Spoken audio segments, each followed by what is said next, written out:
Thank you so much for agreeing to the interview. I know that you and your husband just got back from New York. You're fresh from a trip to Durban for the World Economic Forum on Africa. You're also recovering from a cold, so I feel so special that you agreed to do this. Let me firstly thank you very much for saying yes to the invite. You're welcome. Now, the people who know you via media know you as this glamorous, larger-than-life persona who's making headlines sometimes for the wrong reason. But very few people know that you are an IT specialist, that you are actually still studying, furthering your studies as well, that you're in business as a businesswoman, you're a mom, you're a philanthropist, you're so many things. Talk to us about who Noma Gigaba is behind the headlines. Noma Gigaba, it's a woman from Mzimkhulu. Yeah, let me put it that way. I was born and raised in Mzimkhulu, which I did my primary school in Mzimkhulu. Then I moved to Coxstate College, so to do my high school. So I came to Durban to do my computer engineering. Like, I love IT. Like, I was so inspired by Bill Gates. Who's this guy? Why is he so big? And also, I love technology because it changes and it draws attention from people, because everything needs technology. So I did my computer engineering, then I moved to Joburg to work. Then I started more because I did my PC technology. But in the beginning, I was wearing like my overall. I don't know what you call that. Overall. You know, I used to. Unless they're funky. But now I was like, being a technician, a desktop publisher, like it made me wear like that. I don't want to dress up like this, but I want to do IT. So let me do another course that will gonna be more fancier, that will allow me to be a lady, because I'm more of a lady, you know. So then I did like graphic design, so where I design website, I design logos. Yeah, but I didn't design my own website. Just to, so, but I'm into business. So where we bring, like, we've got clients like Abo, Impala, Platinum, where we bring like IT in mining, we bring IT in aviation. So that's type of my job. And also I deal with a lot of tenders where we just go to bid center, we put tenders together, we do the pack. If we lose the tender, like, we sit down with my team, I want to know how we lose the tender. If we win, okay, how are we different to our competitors? So it's more like that. It's like it's IT, it's business, and it's a war, like, of losing deals, getting deals. Like, yeah, that's type of my work. So that's where the Gigabyte comes from. The Gigabyte, yeah. So it's both Gigaba and also that you're in IT. Before that, I was Noma Gigabyte. Like, I was Miss Gigabyte. Then after my wedding, I changed it to Miss Gigabyte. Then people only knew the time as a Miss Gigabyte. They think like, I'm labeling myself because of my husband. But for me, it's okay anyway. I don't like it when something is in papers, then I must go and correct it at the same time. People, they'll get to know me. Like, especially if you judge me before I introduce myself, like, that's good luck for you. Why do you think, though, that people don't know that side about you, that the intelligent powerhouse that you are? Because you said to me off air that if you want to clinch a deal, me, I can make the #1 presentation. Why do you think people don't know that? Because they didn't wait for me to introduce myself. Like, the first time when, like, they see my appearance, like, they were like, also, people, they always feel, because Malusi is a public servant, like, he's serving the country, they always feel like they're so entitled. This is our minister. Even when they talk to me, please take care of our minister, please don't do this to our minister. Like, we love our minister to be a president one day, but not with that Mrs. Kika, you know. So they feel like they're kind of owning him. So they feel like maybe I'm taking him away from them, but it's not like that. So they didn't wait for me to introduce myself, but I told myself that I'm not going to go there, be up and down, like, trying to correct people. They will see me. Let me take my time. They will get to know me. Yeah. So, and those people who say, no, she married Malusi precisely because she wanted that limelight. She wanted that attention. She wanted relevance. So she likes this controversy. What do you have to say to people like that? People, they don't know. When Malusi met me, I was already working. And I was already an IT specialist at the time. That time I was more of a designer. I was designing a website, websites and logos at that time. And I was doing a lot in IT, PC technologies. Like, I was more of a troubleshooting in computers. And at my age at that time, I had more money because I had my own car. I had my own house in Bryanston. When Malusi saw me, he knew, like, I've got my own things. So they think this is our tax money. I remember the scandal about my sneakers, yes. You know, I bought those sneakers. Malusi was not even there when I was buying those sneakers, you know. So it's me loving things because I loved things when I was so young. So I can't allow people to move me, because this is who I am. I want to go there. Just because they want me to dress up like this, so I can't shift because of people what they think. So I'm gonna be. They will get to know me. So obviously there are levels to these things, right? Now that he's finance minister, there's going to be even more attention on you. How has that changed the family dynamics? That one I won't lie. I changed a bit. Not now, maybe the last 2 years, because I was like, why people like there's so much noise? So now the sensitivity, like I was aware with people, they always think it's their tax money, but now all of us will pay tax, and both of us have got our own salaries. So what must happen with our own salaries, you know? But when I read, sometimes when I go on Twitter, I see like a lot of people, they don't know that I'm working. They don't even know that this woman like is an IT specialist. They think that I'm just a trophy wife who just sit there, take my Lucy's money, always look pretty. But now, since he's a minister of finance, because now people, it involves like people's money, their investments, like their taxes. So as much as like I don't want to change my life totally, but I have to be sensitive towards how people feel. And what was it like, you know, those couple of hours? Okay, let's talk about before the announcement. We'll talk about after the announcement as well, because the night before, I understand nobody knows what's going to come out of the cabinet reshuffle. Maybe you're consoling him, no, it's going to be okay, honey, whatever. Tell me about those couple of hours before the announcement. For me, I was excited, I don't want to lie. For me, I was excited, but for him, he was worried about home affairs. Like, because when the president called him, we were in the fashion show in Cape Town, and it was 10 p.m. we were eating dinner there, and I was watching fashion show. I love fashion. So then he called and he went outside. Some people said, President, want to talk to you? I was like, me? So he called him, he went outside, so he came back, then he didn't want to tell me, he said, let's go home. I said, no, we're eating, he said, let's go home. When we're in the car, so he told him, and he asked him, the first question when the president was telling him that he's moving him to finance, he asked him, what's going to happen with my home affairs? Then I was so excited. So when we got home, then we saw the news, it was like a headline, but Malus was so shocked, he was so frustrated, he was thinking about the rent, how people they're going to receive it. I was like, baby, you're going to be fine. So me, I was so excited, because I felt like I was working also at Home Affairs, because every day I was doing people's passports and everything. Also, I love growth. You know, I want someone must be challenged. Like even myself, I love something that challenges me. So, and I know like he's such a fast learner. So he must go out there, and for me, I was so excited, but Malusi was very nervous, and he was so shocked. Like he was very shocked, but he was more worried about Home Affairs. Like he didn't want to lose Home Affairs. He said, after I've done this and this, and I've got plans about Home Affairs, because we did the transformation together of technology.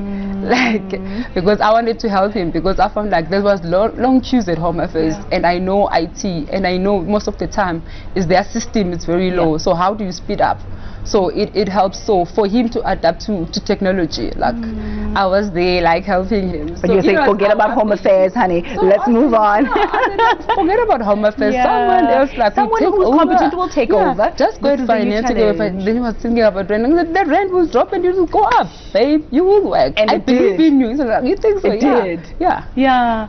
Because I believe in him a lot. Because he's such a fast learner, and he works very hard. Malusi works very hard.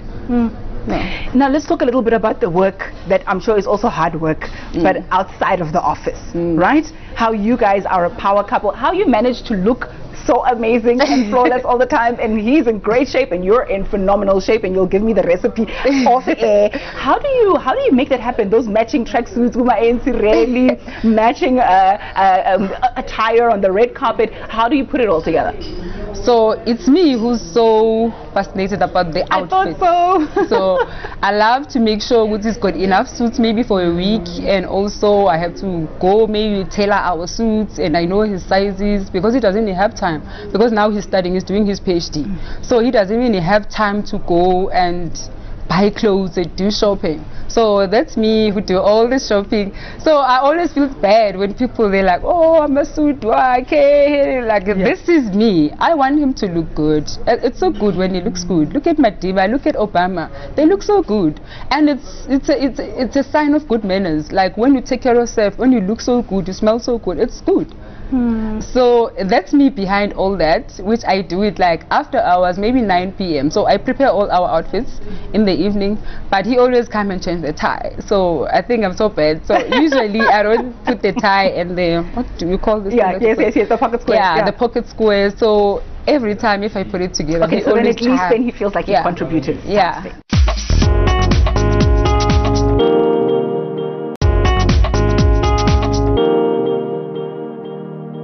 I'm glad that you speak about looking good and how, you know, being together, you must represent each other. Let's speak about the things that are not so good, because there have been some negative stories surrounding your relationship. You've been through such a turbulent time of late. What was that period like? When it came, I only felt so bad more for our parents, more than us. Because me and him were like buddies, like we understand each other more, and we understand the time what was happening.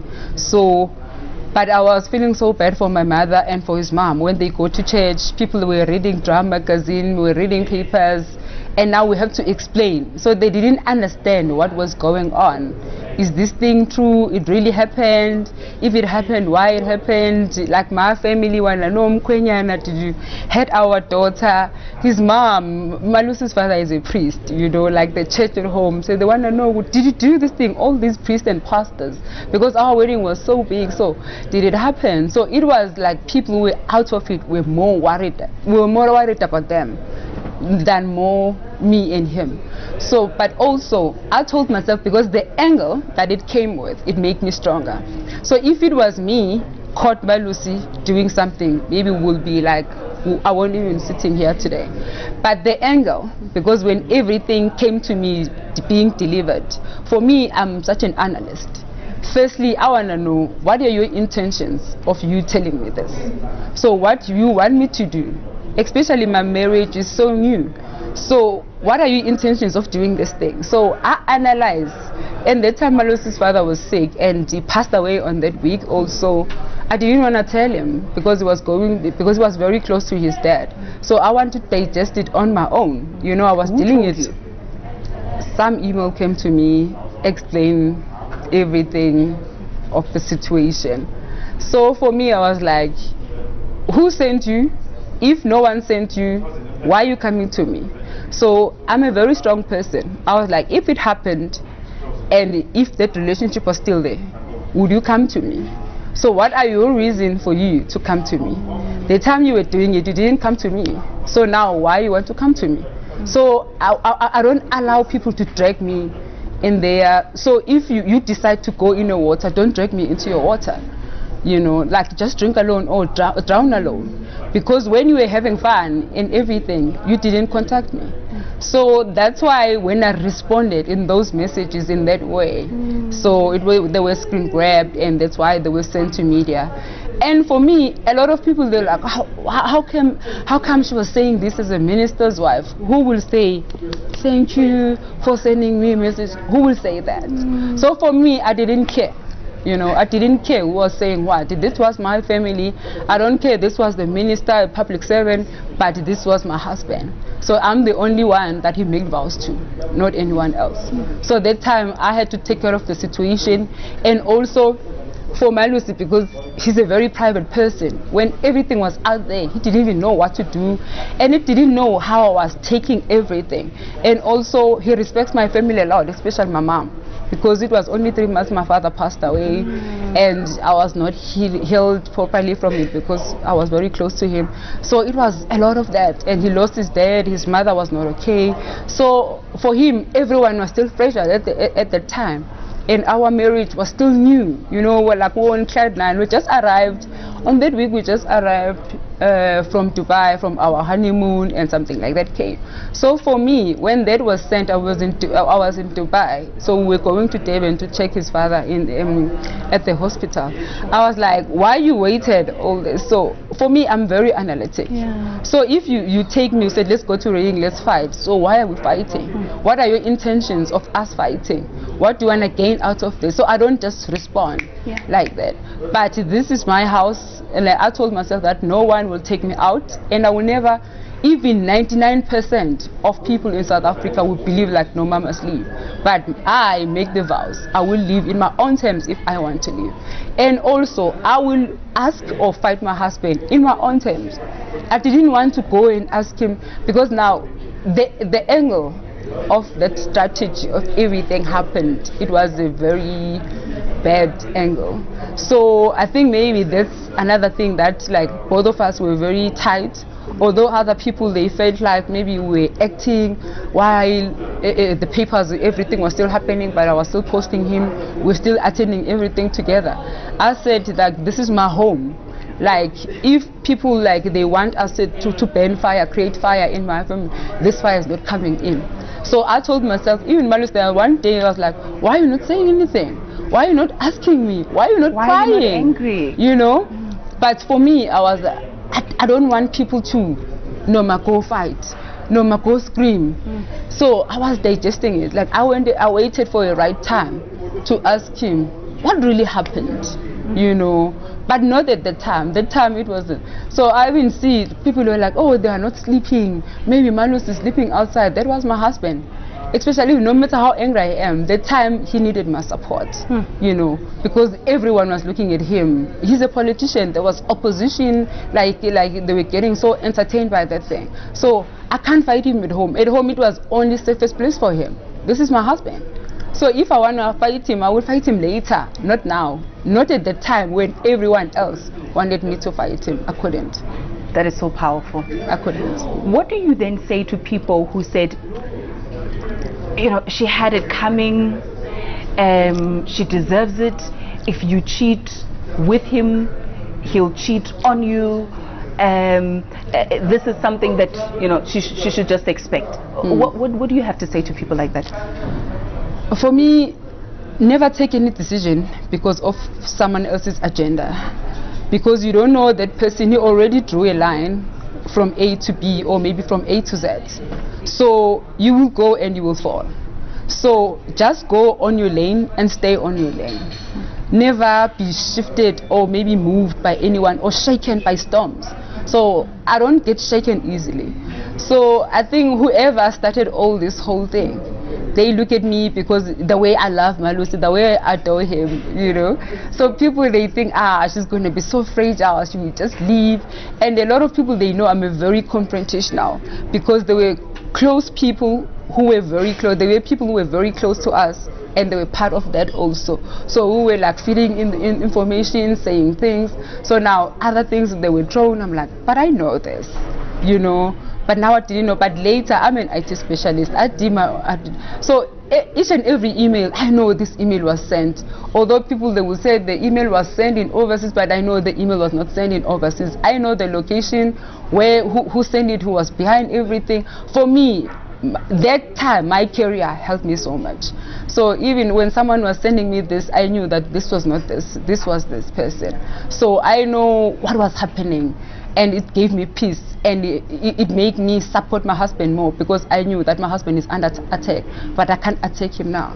So whatever happens, like, I have to be with him. So now, a lot happened. You know, it was in the media, it was in social media, newspapers, everywhere you can think of. It just was such a tumultuous period. Looking back, and maybe let me qualify what I'm going to say, because no one can tell you how you should have acted or how you should have responded, because nobody walked even 5 minutes or a mile in your shoe. So I don't come from that position to say this is how you should have reacted. But looking back, do you think that you would have done anything differently? No. I'm still there with my words. I'm still there with my words, but I've learned something from it, because that time when I was responding, I didn't know the thing was just deeper than from what I thought it was. I thought it was me and this person.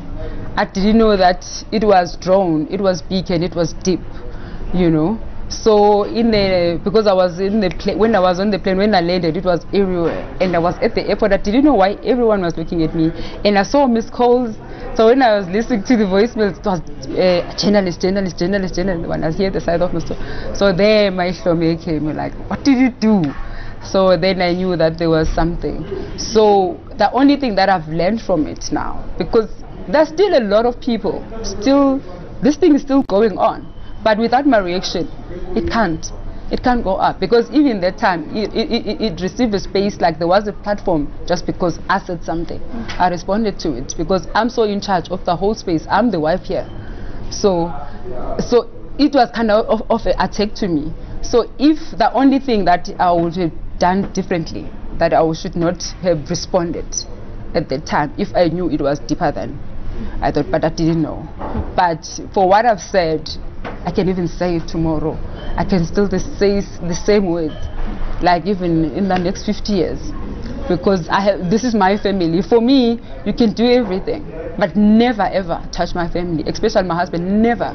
Because it's my responsibility to make sure that my family is protected. It's my responsibility to make my family happy. So never come and touch my family, then you think I won't say anything because I'm a minister's wife. That stays there. This is my husband, this is my house. So this is not, my house is not like a community or like it's a society. That is our house, it's our space. And my husband is my husband and my kids. So then if you touch me, the classiness and everything. So when people were saying, wow, I didn't know that she's ratchet like this, it's okay. If you think I'm going to keep quiet when we're saying, you must never. My family never.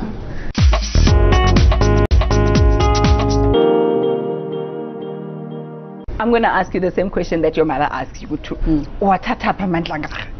know, where do you draw your strength? Where do you recenter yourself and get into alignment to say, this is what I'm going to do, or this is what I'm not going to do? For me, I'm such a praying woman. I'm a praying woman. I believe a lot in prayer, and it just relaxes me, and it's so peaceful. Because it's the only time where I talk to God, no one sees me, what I'm saying. And I believe in Him a lot, that He will reply to my prayer, and He will reply to my request. And also, I have a me time. I do have a me time a lot. That's the only thing that I do. I think, if I can put it that way, like I don't mind to travel alone. Like even last day I was in Dubai alone. People are like, she's so stressed. That's why I do it. Like that's why you always find, like my nails are always proper. Like my hair, you'll never find me maybe with ugly hair, or maybe there's something wrong with me, because I spend a lot of time. Because on Fridays, I don't have like a Friday or Saturday go out. I don't go out on the weekends. There's nothing that involves me in a weekend out. You know, because I'm a water person. And you don't drink? Yeah, I don't drink alcohol. Okay, so maybe that's secret number one to your flawless skin and to good physique. So I drink water more. So most of the time I take time to read. I read a lot of quotes. That's why I love to write like motivational quotes, because I read a lot of books. I listen to music, and I analyze things. I want to know, like, if this woman is so big, so how did you? So I like to read about people, and also sometimes I read the Bible a lot. I just want to know, like, great people. This thing has been there. Like I want to know about culture and a lot of things. So I have a lot of. So I know how to move myself from A to B. I know how to move. Like if I'm angry now, I know how. Okay, like if I'm going out here, then you know, to be here. So I know how to control myself. I know me. I know myself a lot. I love that. So knowing yourself, knowing what you want and where you want to go, moving from A to B, what does the future have in store? Right now I'm focusing more on my foundation, because my foundation is still a baby, but I want to see a lot of kids, like maybe in 10 years time, especially in rural areas and in townships, like their pass rates, like in matric, like goes higher. And I want to see, because it breaks my heart when I see like maybe 10 kids they're sharing one book like in the evening. That's why I'm donating computers from, like I go knock from computer companies, because that's where I work, like raising computers for them. And now I'm printing study guides for kids, so that each and every kid, you have your own book. You don't have to go, because now with crime, what breaks my heart, like broke my heart last year, it's where like there was like 5 kids. They were studying. When they were going back, like they were grabbed by boys, they raped them. So things like that, you know, like they break my heart. So I love kids. I love helping people, and people, they don't know that about me. So when everything was happening, I didn't even wanna go post about it, because for me, it's about me and my God. Like God sees it. So when I'm doing something for someone, I don't wanna show everyone I did that for you. Like there are so many families that we adopted with my husband, like where we go buy food every month, we give them food. Like it breaks my heart when I see someone we have nothing. No, so that's why even now I'm doing a campaign of school shoes. So I don't want to see kids walking barefoot on a gravel road without school shoes, you know. So I want to take it up on me. So, but I've got like partnership with like the mayor in Durban and other people. So the reason I did a website is like I want more people to come and join and contribute, because I believe like if we can come together as a group collectively, we'll do a difference than me alone doing something. But I love people a lot, especially kids. I love them. You know what you're starting to sound like to me? Sounds like a first lady in waiting. So I want to know from you, any plans of moving on over to Mahlabandlovu? Maybe not now, but in years to come? If it comes, it comes. I'm ready. If it comes, it comes. But if it doesn't, it doesn't. But if it comes, we will see. I like that answer. If it comes, it comes. Yeah, if it comes, what we will say, we will respond. Noma, I've thoroughly enjoyed talking to you. Yeah, I thank you so much for your honesty. I thank you so much for being so transparent with us, and I trust that a lot of people have learned from you. And I do appreciate your time. Thank you so much. Thank you so much. Me.